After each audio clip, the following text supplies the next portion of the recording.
What's going on, y'all? Welcome to the episode 2 of the P.O.P, where we value progression over perfection. And Mama, I love you.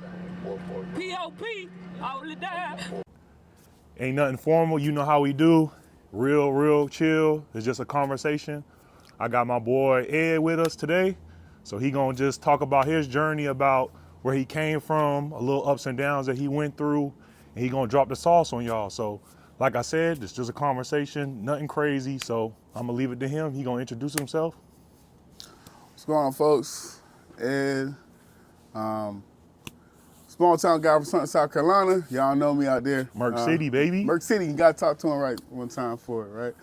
I know a lot of people don't know about Sumter, but I like to tell them it's a little bit outside of, Columbia, about 35 minutes. If you're an military person, Charlotte Air Force Base, we got out there. We got little tracks, you know what I'm saying? Okay. We got Swan Lake out there. Some people might know about that. You got like the Irish cars and stuff like that, blah, blah, blah.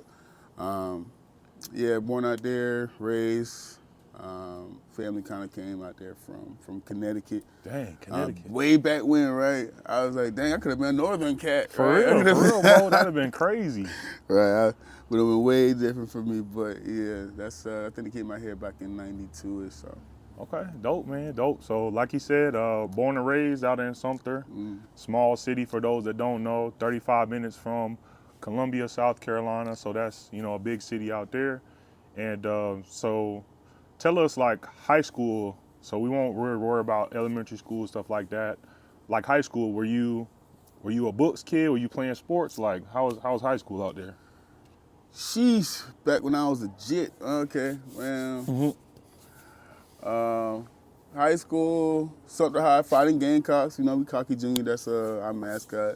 Nice. Kind of little play on, USC or what have you. But I was a big football guy.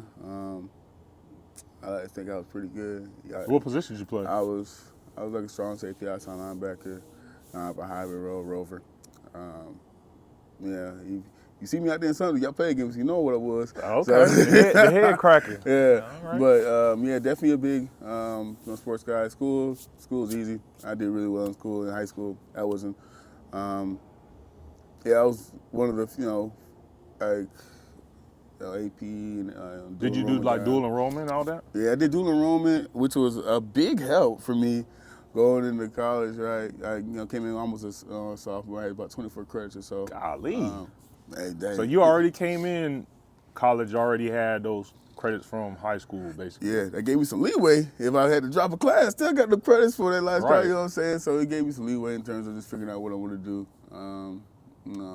in terms of classes, things like that when I actually did get to college. But yeah, that was a good program to have, having that USC Sumter piece there in Sumter. So definitely was, academically inclined from an earlier age still. So who were you like naturally like when I say smart, I'm not trying to like insult intelligence, but like were you naturally like into the books, like, because everybody I didn't do dual enrollment. So I'm saying, like, were your parents pushing you into that, or was that something you wanted to do, or you knew somebody who was, or how did you even? So I think it was natural progression type thing. Like I was doing all the honors classes that you build up if you go like the honors route, like from freshman to you go to IB. I do like a whole bunch of AP classes, or most people are doing dual enrollment. And I know I was doing IB because I know the IB kids, I ain't fuck with them like that in terms Right. of like the workload and stuff they always had to do. I'm like, and you don't necessarily get college credit for it, so I wanted something that, specified me getting college credit. I was wondering what's the best payout for my work I put in, right? So, most of the guys I know who did, dual enrollment, they went to school with tons of credit. I knew I wanted to go to USC anyway, so it made the most sense for me. Okay, so it's just the best time at, you're spending your time to go ahead and prep you for the future, basically. Right, exactly. Okay, so you saying USC, so I guess you already knew you wanted to go to USC right in like around high school time already? Yeah, when I ain't had no choice to go to college. My pops was like, "You going to college?" I'm like, Okay. All right, cool. I'm going to college. I knew that was like that what I'm gonna be doing. You know what I'm saying? something not the way it happened. You know, I gotta Right. get a apprentice here or something like that. Right. Yeah. You know what I'm saying? But So you already kind of that was already your. That was in the cards for me already. I'm going to school. I know I was gonna go in-state. Out-of-state wasn't gonna be no option because they ain't got it like that. No, Yeah. We ain't them. Yeah. But you know, my sister went to college or what have you. So At from USC. Yeah. Okay. So I knew, hey, I'm gonna be going to college, and because of the football team, and I was, man, I get to go to the game. Oh, I know they're popping out there, the game and stuff. So that was really one of the bigger reasons I want to go there as well. You know, 'cause I was really big on sports stuff, and we were actually doing well at that point. And for those that don't know, when we say USC, it's not California, it's University of South Carolina, and more specifically Columbia, so the Gamecocks. So just for everyone to know already. The real USC, you started 1801. Come on, There now. you go. There you Come go. on. Put some respect on our name. That's man. right.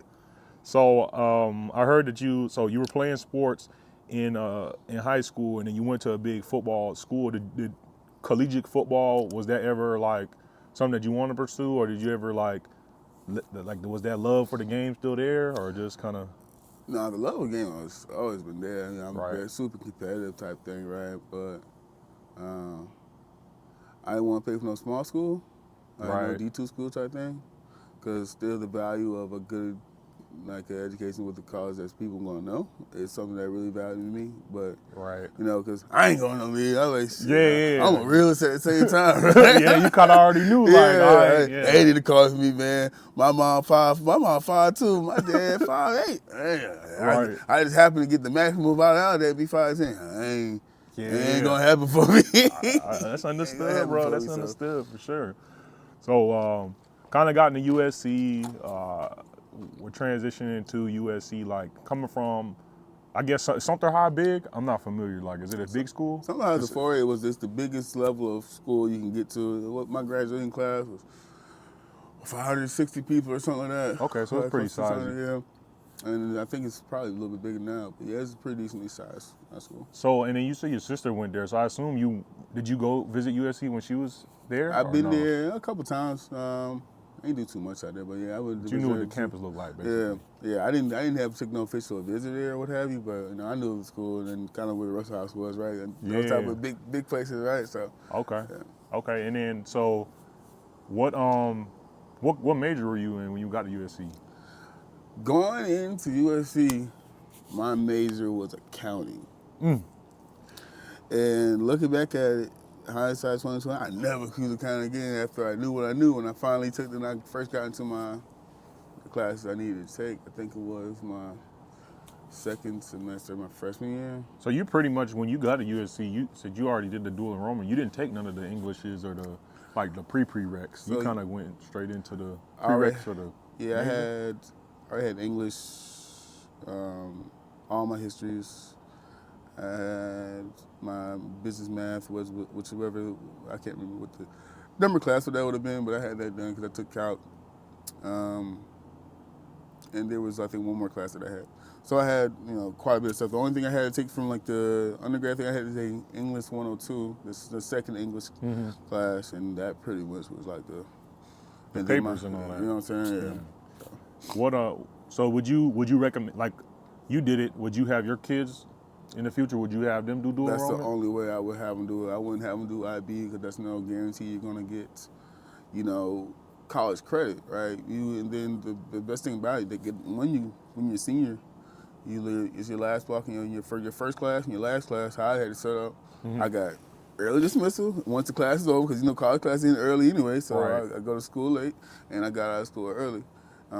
And then you still get college credit for it. It's guaranteed as long as you pass the class, right? But I would say you still want to get good grades in it because I ain't gonna transfer it over. Yeah, transfer over. You get that GPA, right? So so you already had college GPA before you went to USC. Yeah, okay. I had law of average. You know what I'm saying? You getting A's in those classes in high school. You know what I'm saying? You was already on the sauce. You know what I'm saying? So you're building up that baseline of college, grade point average. So it's tenfold the best thing to do, I think.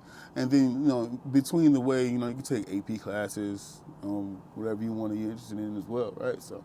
Okay, that's dope. So I heard you mentioned accounting when you first got there. So I assume you didn't graduate in accounting. You want to like just talk like I assume you switched it. When did you switch it, and what did you switch it to? I switched stats, my major. I think it was my sophomore year. As I'm going into my junior year, Mm-hmm. and you had to get with your academic advisor, and we're laying out what my major classes were going to be, because I already did all the business core school stuff, all that stuff right there. So doing that stuff my junior year, get ready to get set up for my junior year. I took that accounting 225. Yep. And man, For those that don't know, that 225 will take it out of you. I remember that. they had the setup way different than it is now, where you go actually have a professor doing your day-to-day interaction. But we had one class a week at like 8 a.m. and you had to keep up with. You're supposed to watch the seminars and go in there. You're gonna take a quiz. You have a quiz every class. Every class. And what you don't know about me, I ain't go to class. On 8 a.m., I ain't going. Right. It was the most difficult thing for me to do. I just hated getting up for those classes, and so that had me struggle with that class, and I just hated the curriculum of it. I know it was a math-based guy just from high school. I just loved that subject, and I'm like, okay, accounting is like, it's not like super difficult math, because my teacher wanted me to do engineering in high school, but I was like, I ain't trying to do all them calculuses. So math is like, oh, it's still numbers. So I thought accounting would be something I would like, but nah. All the accounting rules, and then that really just gave me eye opener of, I don't want to do that. Right. So I took the quickest exit out of that road right there to get to something else, right? So, and then I ended up doing finance and operation management, and if you go to USC, it's global supply chain, GSCOM. So that's where I landed at there my junior year in terms of my solidified major. And my academic advisor kind of helped me with that piece there in terms of kind of brainstorming what type of degree I was looking for from that standpoint. So, did you know anybody that was in like either finance or GSCOM? So not particularly finance. I did like numbers in the same from that aspect. So I think finance would have been something I could see myself going work in a suit, in Wolf of Wall Street. Right. Stock market and stuff like that. So something I was of interest in at the time too as well, kind of how to predict the markets and things like that. And then GSCOM, I had a buddy from high school who was doing it too. Okay, from Sumter then. Yeah, from Sumter. Yeah, got some roots there. Eric there, he was doing it, kind of got a good idea of how he liked it and things like that. And then I took Jensen's class. Everybody out there, y'all know Jensen. If you've been in the business school, you know Jensen. Real fratty type. Does he still teach? I mean, yeah. Okay. Nice. Man, they know any better than gave that man tenure and all that stuff. You know what I'm saying? He's legit. He's the most laid back professor I probably ever had. And that class was really interesting to me. So really solidified that for me in terms of what major I'm gonna go with for my second major. Right. So it sounds like your academic advisor as well as Eric. Eric from Sumter, you're like a high school childhood kind of friend or associate that helped you out with that. Now, what do you like recommend for people who they want to change their major, but you know how it is now, it's always been the case. You wait too long, you basically got to switch. You basically got to take all these classes not over again, but basically you're behind. You might get 1 or 2 years behind. Right. If you're gonna change your major, I'd say try and figure it out early rather than later. I would tell people to really understand what they want to do with the degree they're getting, and understand, do you really know what you really want to do? Do you understand all the ins and outs of that job and that career? Because a lot of people see things surface level and see what the output is or what they do, in some aspect of this career, not all the ins and outs of it. So you're not aware of what the job entails, but you have a false impression of it. So getting that information there is something you really need to do before you decide your major. And if you want to change it, I say change it earlier than later, because man, I'm telling you, unless you got it, that bill it's gonna stay there. You keep putting in 6 years, 7 years if you move from business to a whole different realm in like IT or engineering or things like that, right? So I would say really get out there and understand what you want to do, talk to people, have those in-depth conversations with people, your peers on the campus too, because they can really tell you how they like their major and things of that nature. So, What do you? I'm glad you said something about making sure that the major that you have correlates to a job that you want to do or something. If you're really heavy in the money, you want to make a lot of money. Certain majors don't make money versus other majors. Now, what do you like? Because I know a lot of people nowadays, they get to the point where they're like, I don't need a degree to do a job. I could just go get a job somewhere. Like, I personally think it's harder now because, with social media, you got the influencers, you just have people that either drop out and they are successful. And I will say, like, there are like the small percentage of people who do that. yeah. And I'm not saying if you do drop out or if you don't have a degree, you're not successful. I'm not saying that at all. But I'm saying the people who have the success stories or they dropped out and now they make millions of dollars now within a couple months. I think that does pique interest for the younger generation or any generation for that matter. Like, I'm in school, I'm not making no bread. I can drop out and do whatever I want to do full time and hope to make it just like they did. Like, do you think that's... So let me say this. Ain't no way you gonna leave your job if you like this quit your, most people, for me specifically, I ain't just gonna quit my job without another job lined up that I got offered letter on the table for. I gotta pay bills, you feel me? So if for someone who's saying, hey, I'm in college, I'm not really digging it, I'm gonna drop out and pursue this, well, hey, how about you stay in and still pursue it at the same time, right? You know what I'm saying? Like, Why not just dip your foot in it. Yeah, dip your foot in it and know if you like it, hey man, you might have a false sense of who you are, of how captivating you are. You might not be that interested. People might not grasp on, or even not just grasp on immediately. So you're not gonna see that reward out of it off top. And that someone who doesn't want to have to rely on, like, you drop out, I'm gonna stay at my parents' house, you know what I'm saying? I want to be able to be a man, be able to stand on 2 feet type thing, right? And not have to rely on people like that, right? So I'm not saying no one squash someone's dream, and I know people can do it. And you see those stories, you have all those success stories out there. But I would say I'm kind of, it's like, how much risk are you ready to take? You have to have some type of risk in order to... You know what I'm saying? Yeah. Sometimes you gotta take the leap, but I wouldn't take the leap without any bit of like, hey, I need to have a backup plan at the same time, right? So it's having that degree, it still puts you above, like when you go to a job, you have to work your way up all the way from that, working at the bottom and doing all that stuff, you would immediately get to a management level job type thing right off top with the degree, right? Just how it is, right? So having that degree is some of value, and then going to college of that, having that epiphany and knowing who you are and getting to understand who you are is something of value as well. Right. No, that's dope. I definitely think that you have to understand your risk, and also you should at least try it out before you do make such a harsh decision, because sometimes you might not be able to get back to where you were or whatever the case is. So, man, So how do you? Because a lot of people do have. Because I was one of those people who really didn't know what they quote unquote wanted to do in the future. What do I want to be when I grow up? Do you think that's okay? Like, were you somebody who already kind of you changed your major? You're like, okay, I changed my major. I want to be this. Like, I got it all figured out. Or you still was just? There's so many different avenues you can go in with the majors, I assume. Like, did you already kind of know what you wanted to do? I knew that GSCOM was a job that, was something that was doing quite a bit in terms of operations, in terms of distribution centers, things like that. So, I get a job, I easily be able to get a job at a distribution center, make good money, right type thing, be a manager there, So I knew that was probably in the bag right there from that standpoint, just because I know what that job entails, right? You can be, be like supply chain analyst, all that stuff right there, right? So I knew what those jobs entail with that major. In terms of finance is so broad. It can be super broad in terms of what you want to do with it. So on that level, from a finance piece, not too much, but I knew from an operations standpoint, GSCOM standpoint, that I knew when I moved in that major what type of job was in that sector. Okay, but it's you. I didn't know exactly what I wanted to do in that and that's job. Okay. Right? I think that's the main. We just have to know that it's okay not to have everything figured out. But to know where to go is the main thing. Know what steps to get to where you need to be. Right.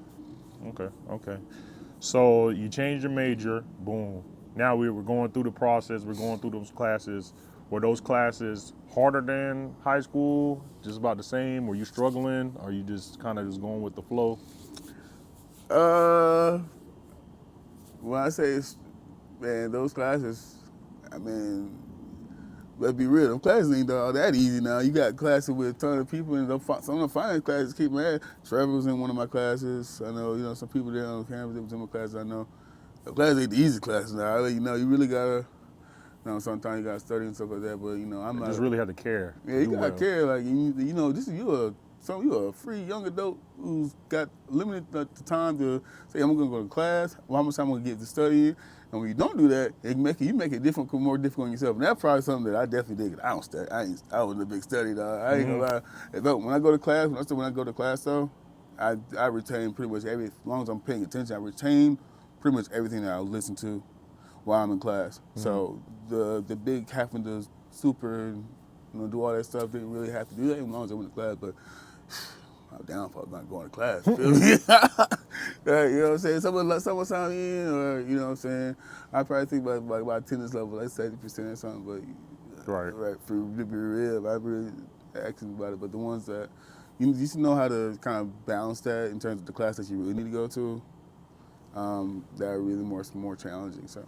And then I assume like it being a passion or something that you really found interest in, it made the classes a little bit more interesting. Yeah, absolutely. The finance classes I went to, loved them. Like some of them I really did like. So I definitely went to the small group classes settings. The ones where I have like 20 people in there or what have you. Mm-hmm. Those are the ones I can really make understand some stuff quite a bit, right? And really like the classes. So those are ones that really piqued my interest. Those are the ones you're going to go to more so. Yeah, just like anything, you show some interest into it, you're going to show up more or put forth more effort into it. Okay. Now, let's fast forward. You're in this new major, you're in these double major, and now you're doing well in these classes. You're about to graduate. How was did you have any jobs or anything like that while you were in school? Like, were you just a straight up student? Any extracurriculars, anything like that? So, school, went to school, I always had jobs and stuff. Like, I started off, I was an RA my second semester, my freshman year. So I did that for my first 2 years in college, for my freshman and sophomore year. Did that piece there. Then worked at this my junior year. So I was always doing something in terms of trying to put some money in your pocket. Because folks, if you're in college, you need a job. You need to get some money in your pocket unless your family just got it. So always did those type of things right there. Went to join the oldest fraternity there is, A5A. Shout out to the good brothers. To the good brothers out there. So spring 15. So a big change in my life there. And then leading to my senior year, in terms of jobs, I had an offer there. Got an offer there from Amazon in October of that year. How did you find out did you go to any of the job fairs at school, or how did you figure about the Amazon gig? Yeah, so they had a job, I think they had a job fair there. There was a job fair, and then one of my, again, Eric, who was in the same, Eric Major, he told me, he got a job. I'm like, oh shit. Okay, all right, Eric. I said, okay, all right.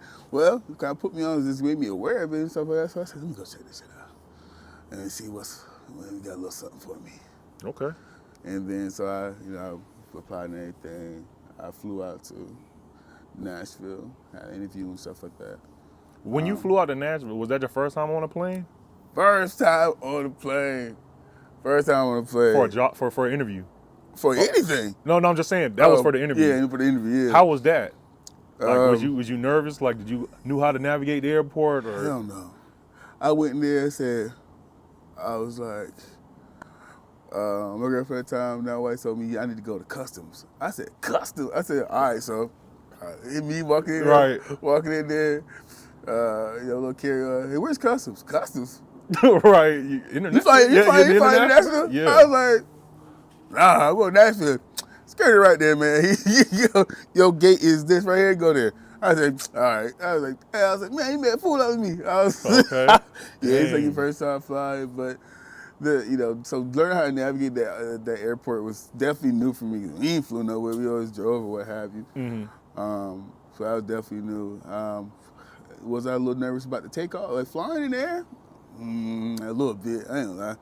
It's a new feeling. Yeah, that takeoff, like the adrenaline is like a roller coaster. So once I got past that, I know what it felt like. I was good, but that first time of navigating it and then getting to the city, Nashville, and knowing what I need to do, where my rental was. They booked the rental and stuff that's going on, navigating the city and stuff like that. It was different, but made it shake. So yeah, dang, dope, man. Like I remember the reason why, because I know the first time I was on a plane, that I probably was on a plane when I was a baby. Just don't remember that really, but I remember around college when I went to basic training was my first time really on a plane. So sounds about to sound around the same time. Like I was I knew that feeling was crazy, bro. So yeah. I definitely understand. But so you already had Amazon lined up before you graduated? Yeah, they're actually pretty quick with it. So after that, I got that. It was like a week or literally probably like a week and a half when I got the special job offer, and I accepted it, what have you. Was it in Columbia? Your acceptance? Shit with the catch, right? It's like, where's your preferences of places, right? I had started off with like South Carolina, North Carolina, Georgia, Virginia, like DC area, then So Florida, Southeast, you wanted the whole Southeast, coast, like East Coast. quarter right there, what have you. That was my first. You had to rank them how you wanted to go, and then like my 13th choice, I got placed at when I finally got my placement around April-ish when I got placed. Boy. I was like, oh shit! They sent me down to Shepherdsville, Kentucky. If y'all don't know Shepherdsville, Kentucky, you never will. There's nothing there. But it's close enough to Louisville, Kentucky. People might heard of Louisville. But boy, I did not want to go. I'm telling you right now, that was something that was really shell shocking for me. And because at this time, you only had been, as far as you had lived, was 35 minutes from your hometown in Sumter. I had that security net. Yeah. You feel me? That was like I had a parachute for me to be able to fall back on my family, you know what I'm saying, if I really get into a bind or something like that, right? I was doing my laundry type thing. Grandma would I go home, grandma do that. Holidays, you just hop and skip back home, right? Right. Everything's a hop and skip back home, so that was something that, gave me anxiety, man. I was anxious. I was nervous. I was scared. What gave you that? Because I know when I get uncomfortable, I get very anxious and stuff like that. But I'm trying to learn how to get comfortable in those uncomfortable situations. And I'm sure that move was very uncomfortable. What did you do, or did anybody help you out try to get through that pain, or not pain, but that time in life? Yeah, my mom's. If you know Pat Gamble, you know who she is. She one with tough love. She said, "We gonna take that money. You be a man up." Okay. You know what I'm saying? She once told me, "You got something on the table, go get it. And we'll be out here. Go ahead." You know what I'm saying? That's her. Like, you better go make some money, make something like yourself, or what have you, right? So she was a real big push for me to go out there and actually, you know what I'm saying, be confident enough in yourself to go, take care of yourself, your family, be good on yourself, without me being there. So shout out to Pat, you know what I'm saying? She's a real big push for me to go do that, right? So nice. Shout out to moms, man. She definitely sounded like she was really like that push factor that was really, influential in your life at the time. Now, how was your when you think about how was I gonna meet friends? How's what's going on in your mind? I know you say your anxiety really was on heightened, but if you can explain that feeling, because I'm sure a lot of people want to make that step forward, and they just either they don't know how, or they just think that I'm the only one having these feelings. So kind of explain your feelings with that. Yeah, I mean, so I definitely knew I had to, put myself out there more, really get to meet people I haven't been, had no prior knowledge of and things like that. So I just had that mindset that, I had to go meet people. One of the good things about it, that from that building where I was at, was stationed there, what have you. We had quite a bit of people in my age group, right? A lot of new people that come out there, moved out there. Either they were just there, moving there at the same time as me, or I got there a year before I did, or something like that, right? So that was something that was comforting for me because we, quite a bit was clicked or what have you. And, as I get to, we hang out and stuff like that, get to meet mutual friends of theirs, at the time, and, I started to meet their friends and stuff. We started hanging out. So, I developed a strong, a friend group there, work friend group there from that standpoint. So that helped quite a bit. And just being someone who's, I could be extroverted. I could be like someone who's like, engaging in things like that, right? So I think that helped me out from just my personality from that standpoint. Right. Being able to, build relationships with those people, and just putting yourself out there. So, that was something that helped me quite a bit. Yeah. Everyone's like, Dad, this is my work friends. Like, nah, these work friends, I need these people at this time, man. I ain't got nobody else out here, so they helped me quite a bit, man. I tell you. The work friends turned into real friends. For sure. Because y'all had that similarity. Everybody probably either wasn't from Louisville or Kentucky at the time. They all just moved here, and some people probably been there a little longer than you. Some people just getting there. So, yeah, y'all have a similarity, and I think that's a lot of how original friendships start out. Because you see somebody, y'all have something in common. That's already a conversation that you can have, like similarities. So. Right. So shout out to Scott. He was moved there. Daquan. He's from actually Darlington. So. One of the first friends I had out there who... Yeah, y'all had South Carolina, so... Carolina boy, I would say, right? So that was one of the things that really linked us together from that standpoint. Nice, man. Yeah, because I just know that they're, like, everyone has their different feelings and how they cope with that uncomfortable feeling. Because I know for me, I just have to know that feeling is only temporary. Like, once you kind of dive into it, you're like... okay, it ain't as bad as I thought it was, but that initial just gut feeling like, oh, I don't know nobody, like, is people gonna like me? Am I gonna like the area? Right. But it's just, at the end of the day, I chose this, or I have to go through this, so let me just rip the Band-Aid off and just, have to go with it. So that's my little tidbit of information, and Ed gave his experiences as well, so I think it's just really just have to dive into it.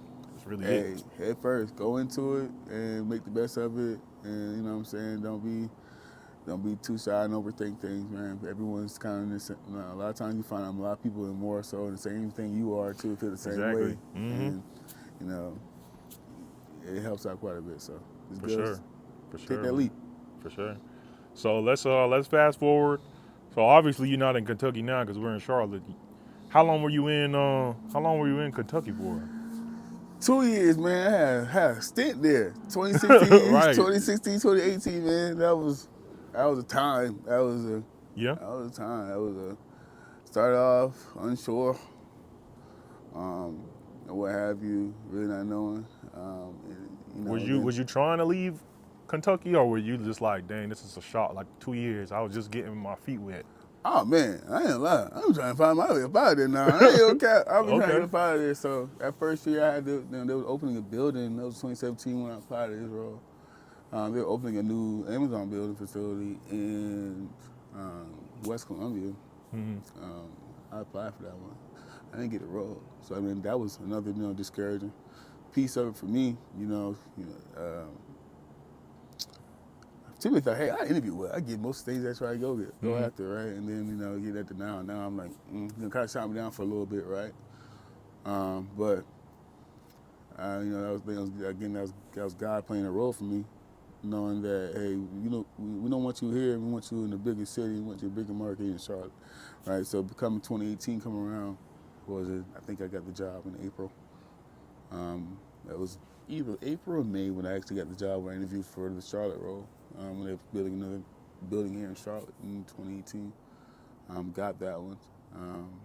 It was building up at the airport. So that was something that was, hey, looking out for, hey, we we don't need you here. We want you out there, right? So in Charlotte, again, that's USC 2.0. This is where everybody, you feel that's like the Right. natural progression. You need to go from Charlotte to Columbia to like Charlotte, and then like Atlanta or DC type Yeah, thing, right? those that trifecta. Like those are like the three cities you go to. And Charlotte was like a way, you know what I'm saying, I think that was a better move for me to begin with rather than being right there by my family again, right? I think having that 2-hour distance from Sumter in Charlotte gives me like a little bit of, hey, I can get home if I need to if something happens, but y'all can't be calling me to do stuff on a You day. can't just pull up on me. Hey, I need you to come do this. Nah, I'm Yeah, 2 hours away, so you know that we ask you to do that stuff, right? So I'm far enough away where I don't have to do all that stuff, those type of commitments, but you know I'm close enough where I can get home when I need to. Sorry, so you said that you had some type of adversity, obviously, when you said you tried to get to Columbia, then you tried to apply to the Columbia position, working for the same company.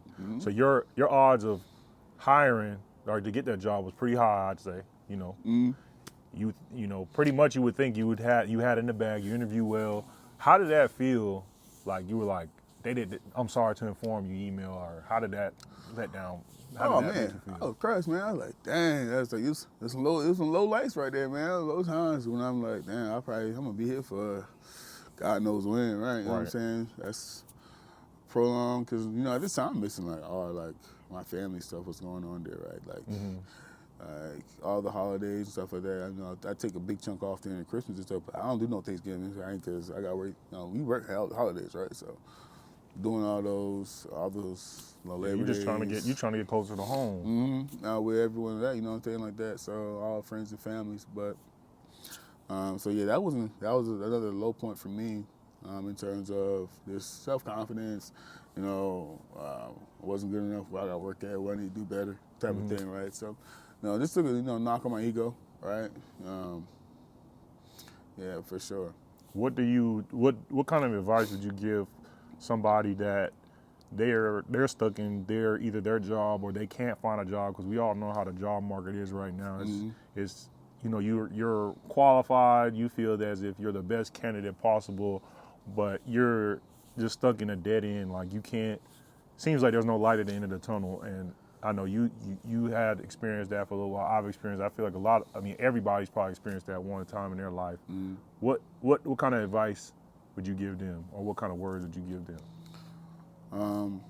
I would say don't let this one blip, this one blip in the road really just knock you off, what you're thriving for. Make a plan and go execute that plan of what you need to happen, right? I know people, looking for jobs and things like that, and always continue to look for the bag. You know what I'm saying? Even if you like a job, I always say never be content. You're looking for something new. Do all the things you can in your power to do to get where you need to be at. So for me in that position, when I was doing that, I'm saying, okay, cool. If I'm gonna do it for another interview within the company, I'm gonna do a mock interview with one of my managers, kind of help me. Oh, okay. You know what I'm Brush saying? up on your skills. Yeah, exactly.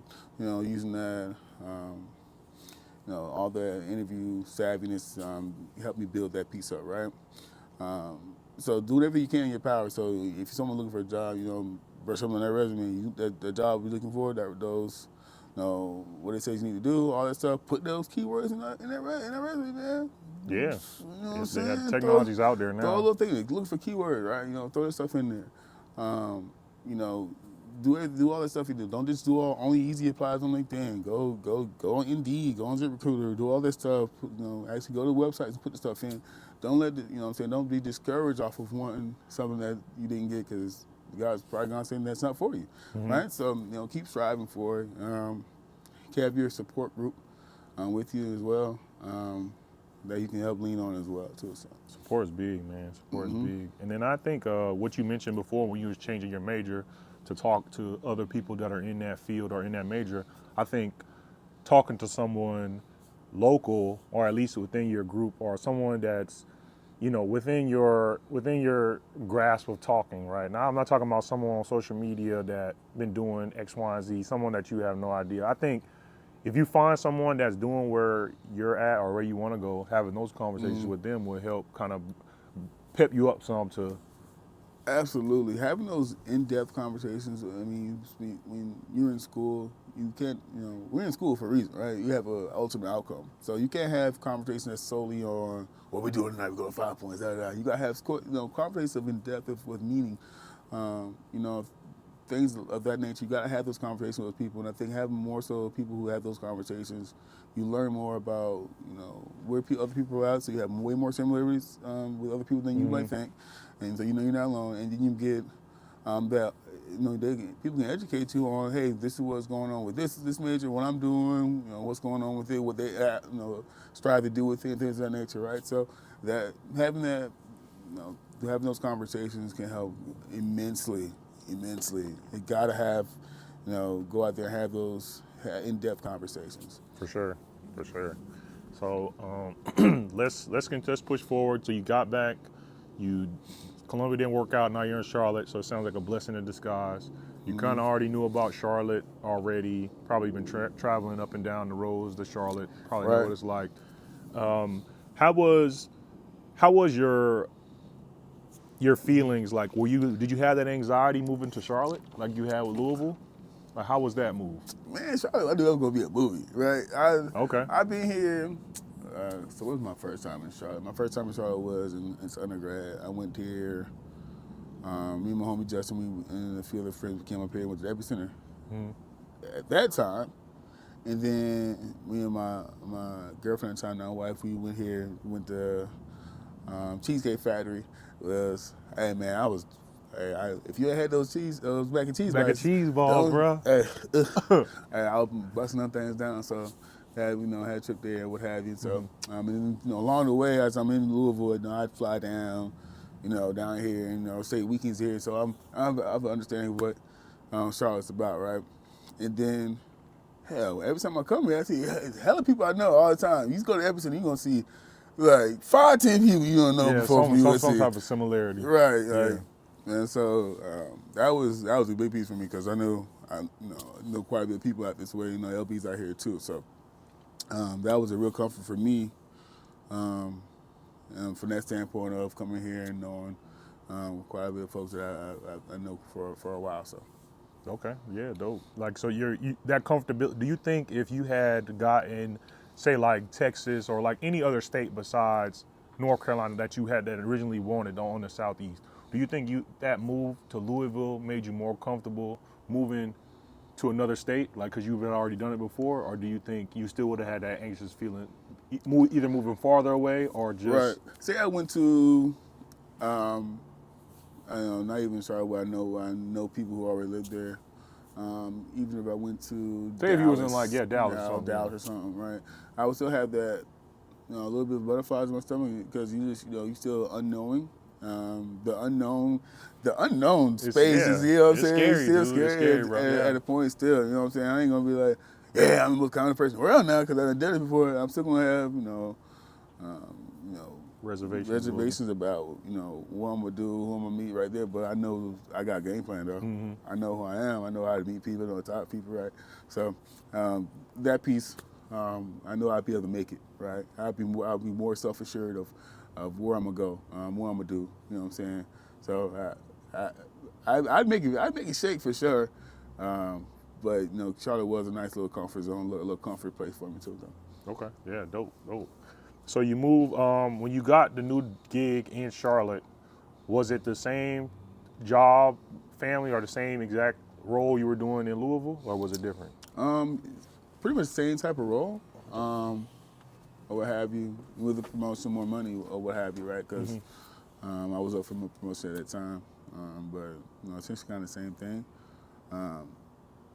But yes, just a different city, different title, a little bit different title, and then more money. So more bread always makes it feel better. Why not do it, right? That's the whole point. That's the whole point of any career, right? I need the money, dog. I need that bag. Yeah, straight up. So what do you think? Like, you were working at, Amazon. Were you trying to look at other streams of income at the time, or were you just like, I can kind of work here? I'm a 9 to 5, quote unquote, like my regular job. Or were you looking at other ways to make more money? yeah, it's always different. Just have that one stream of income. You know, you always see other people who's doing other side things or what have you, right? And I was someone who one of the first things I did, I used to Justin put me on the trading thing, doing like on Robinhood. Oh, trading, like stocks and bonds doing and all stocks that. right there. We do like we short a company or whatever, like Hertz was something that was fucking about to go bankrupt, but it was still in the goddamn stock market. So we shorted that motherfucker a few times, make some money off of it. You know what I'm saying? Like doing trades like that. Like that was my first type of thing, doing stuff like that. There's some risk with it as well, and anytime you playing Did with you those know type of how things. to do? Did you know how to do that stock? Because I know a lot of people. I was trying to get in the stock. I just know you buy low and you sell high. Like that's basically the basics of it. But did you know, or does your finance background help with that, or? It helped with it from the standpoint of I know when a company is like buying it right now, you're buying it at a discount based on historical value. All right, so you go the pandemic, what have you. Different companies are just flopping, right? So shit, you can buy what I can, buy some stuff right now or whatever, and watch it. It's gonna increase, right? Because I'm looking at the historical averages. It's gonna bounce back. It's gonna have to, Yeah. right? I know a company that went default it went bankrupt on that shit. They're gonna get off the stock market eventually, so I know they're gonna continue to fall. So those type of things like that. Help with that from that standpoint of buying something that's it's on sale. It's not a bear market right now, right? It's shit's low, right? So I'm gonna buy something. If you got the one thing about investing, those type of things are that you ain't just gonna buy. You can't buy nothing when you need that money. All right, don't do that. It's a long-term investment. So don't just buy nothing. You gotta pull it out because you're not gonna see the real benefits of it if you have to actually need that money, right? So. But I'm buying at discounts right now, so that was something that really helped from that standpoint. I think Justin was really good. Like, I don't know how he's doing it. And I don't specialize at this at all. Reading the charts, like if you know anything about day traders, how you read the chart, knowing about the bounce or whatever. He's really good at that piece from that standpoint, and so that helped with doing those trades and things like that. So. But so it sounds like Justin was really like the one who you had someone to lean on it for help. Y'all both was bouncing on each other to do that. So the stocks, that's one thing. Is that mainly all you were doing, or you still look like I need more bread? Like, all right. So real estate was another thing that I wanted to really get into for sure. Me and my wife, we bought our townhouse here in Charlotte. And then I always tell people this, and when looking back from my what I decided to buy and things like that nature, I wish we both would have maximized our money, how much we can, what we can buy, and each buy a crib separately. Okay. Right? And then at that same point, I wish I would have bought a duplex to begin with, because when you buy another crib after that's not your primary home, you got to put 15-20% down on it. Yeah. For the down payment. Right, because it's an investment.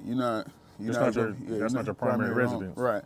So, but working at Amazon, I was one gift that I had from working there. I got a ton of stock. It took me a while to invest them though, but once they came and hand over fist, right? So I used that, and I did me a little.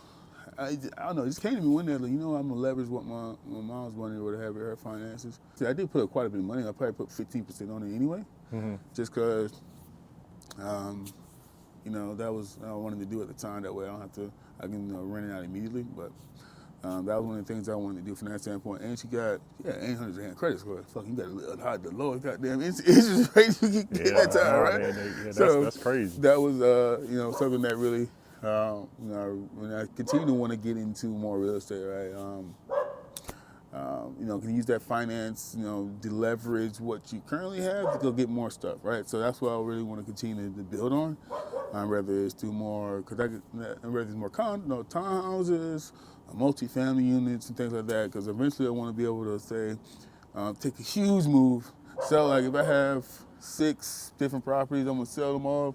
And then buy a whole apartment complex, or even build, be in a position to be able to build it, right? So, I think real estate's a hot commodity with anybody looking for a side hustle, and What do you think? I mean, you have your rental property now.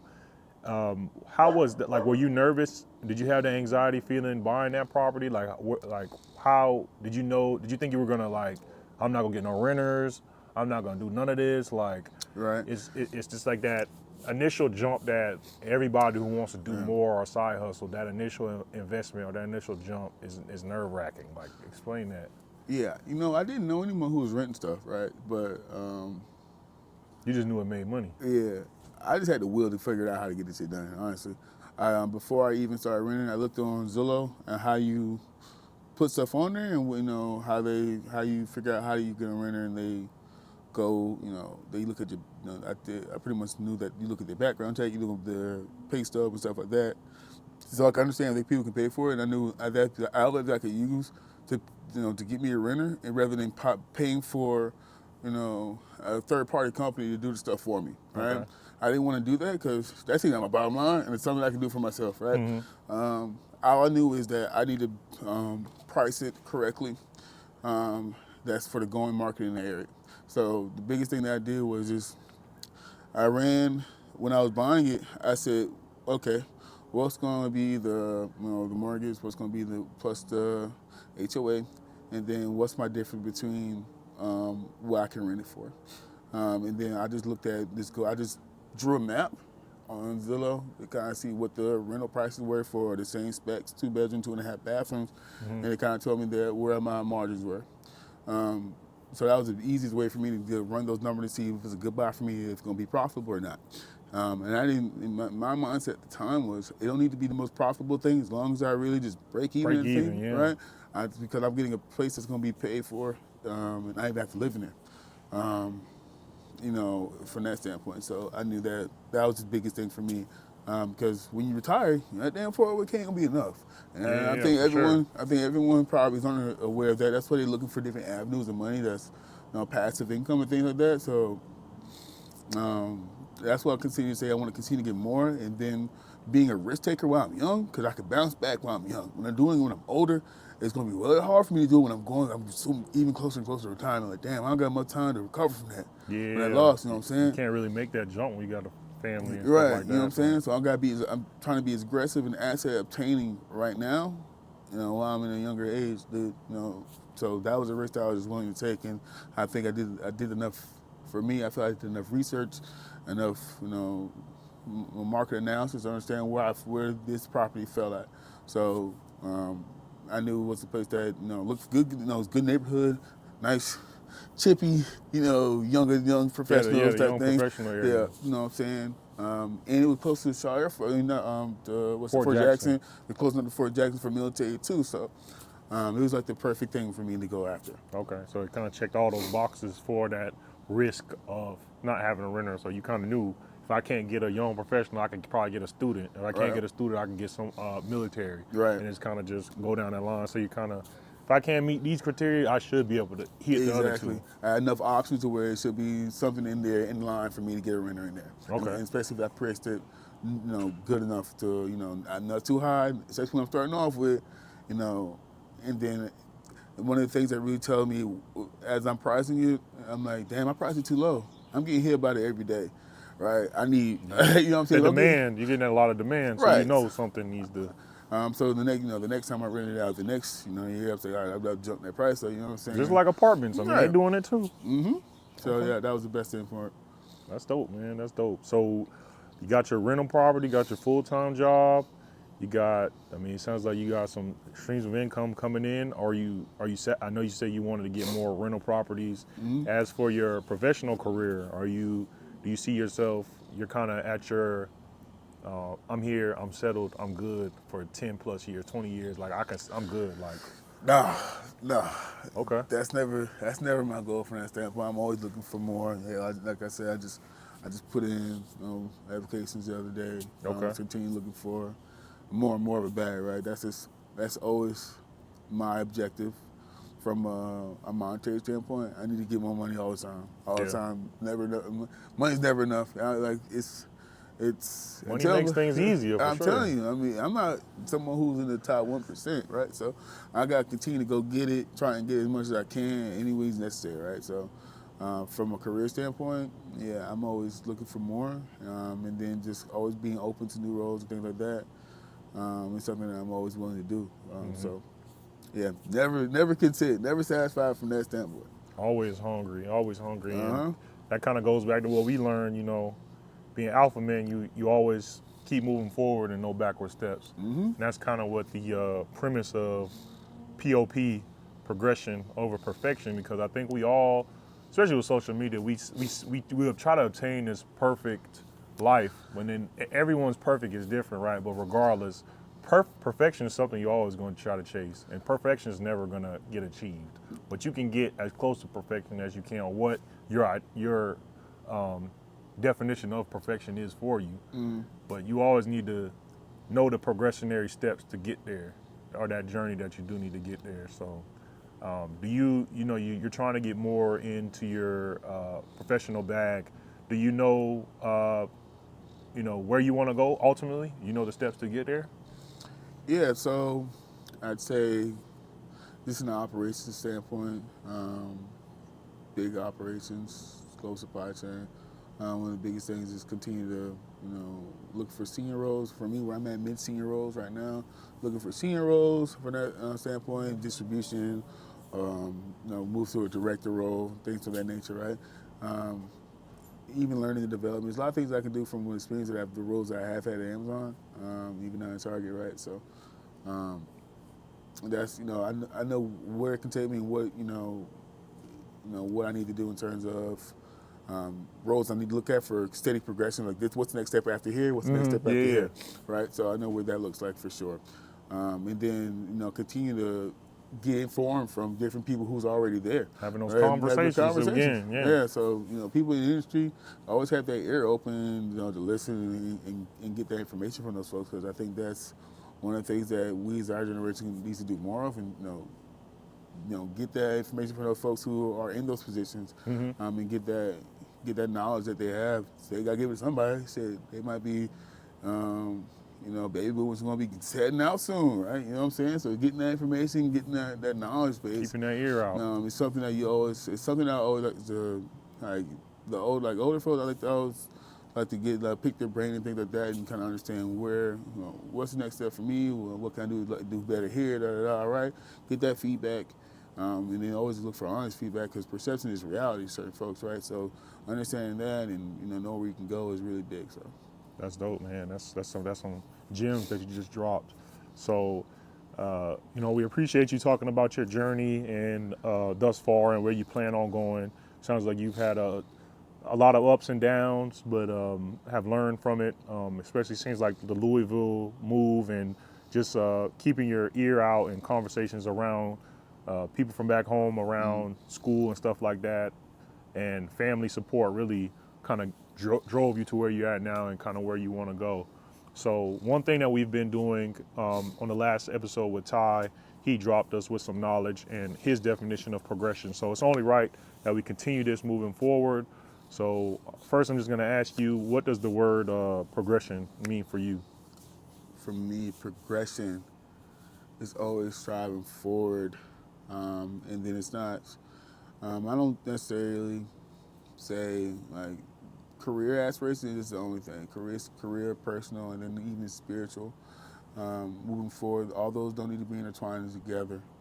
So, like I said, from a career standpoint, I'm never content. I'm always going to continue to get more money. And my progression from a career standpoint, I need to go get more money. For Get that bag. Right? So, and then, if, like I said, someone's, not where they want to be at, that your progression for you, what it might look for you is, looking for, different job in a different, company, or maybe it's not even the company that you're in, but your race is different from everyone else's, and that's why I like to tell people, you only compete against yourself, right? And then from a personal thing, I want to, for me, having a family, having kids, things of that nature is something that that's the natural progression for me as a non-married man, right? So seeing all my cousins who have kids, friends who have kids, right? I'm like, damn, I'm behind, right? Right, yeah, for sure. So, but I can see the progression of my life, having kids and things like that, right? So, And then, spiritually continue to, my awakening from that piece of me is something that, that progression as I continue to, find out who I am from that standpoint with the upper being out there, right? So. Dope. Yeah, no, I think you hit that right on the head, and we appreciate your definition and what that means for you. Hopefully, it'll resonate with someone else as well. So we're coming up on the end. Do you have anything that you want to leave the viewers today? I know you've spoke a lot, dropped a lot of knowledge, but do you want to have any last thoughts or leave them with some words of wisdom from the wise Edward Gamble? Be disciplined, run your race, and live more life, baby. Let's do it. Good, man. So we appreciate y'all listening out, and we thank Ed for spending some time kind of having this conversation on the P.O.P. So we'll catch y'all on the next one. Peace. See you.